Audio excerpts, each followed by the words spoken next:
think about blood lead levels as the minutes on a clock. A clock face has 60 minutes.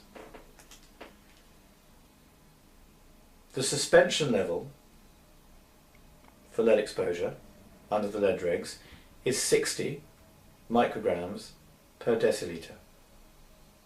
So if you can picture what the face of a clock looks like, with numbers going 0 to 60, then you can get a very clear understanding of blood lead levels and how they work.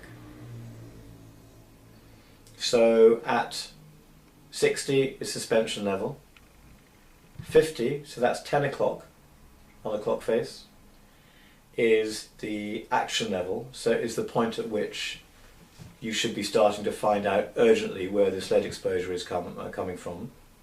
As far as we're concerned, that's way too late. If you backtrack to 20 past the hour, 20 minutes, a blood lead level of 20 micrograms per deciliter is the blood lead level at which a general practitioner, a GP, your doctor, would classify you as being lead poisoned.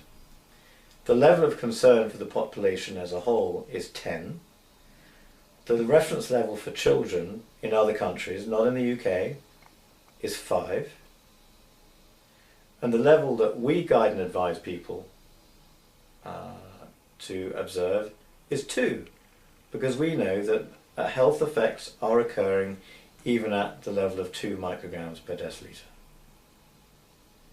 And if I were to ask you, where do you imagine a company doing the worst sort of grip blasting work possible on the highest lead containing paint around, what do you reckon their blood lead levels would be? Most people say 40, 50, 60.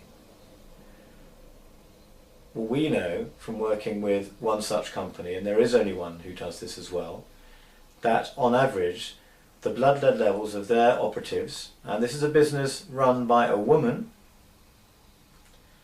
the blood lead levels are on average no more than 4 micrograms per deciliter. That's 4 minutes in to our 60-minute hour. It is a commercially successful business, and so therefore what they are achieving is reasonable and practicable. So because we know this stuff, we can absolutely say that this is one of those situations where reasonability and practicability are not an excuse for relaxing regulatory compliance, but provide the most amazing opportunity to show people that they can achieve a far more protective environment for their workforce than the regulations make provision for. And that clearly is something that we would recommend everybody follows.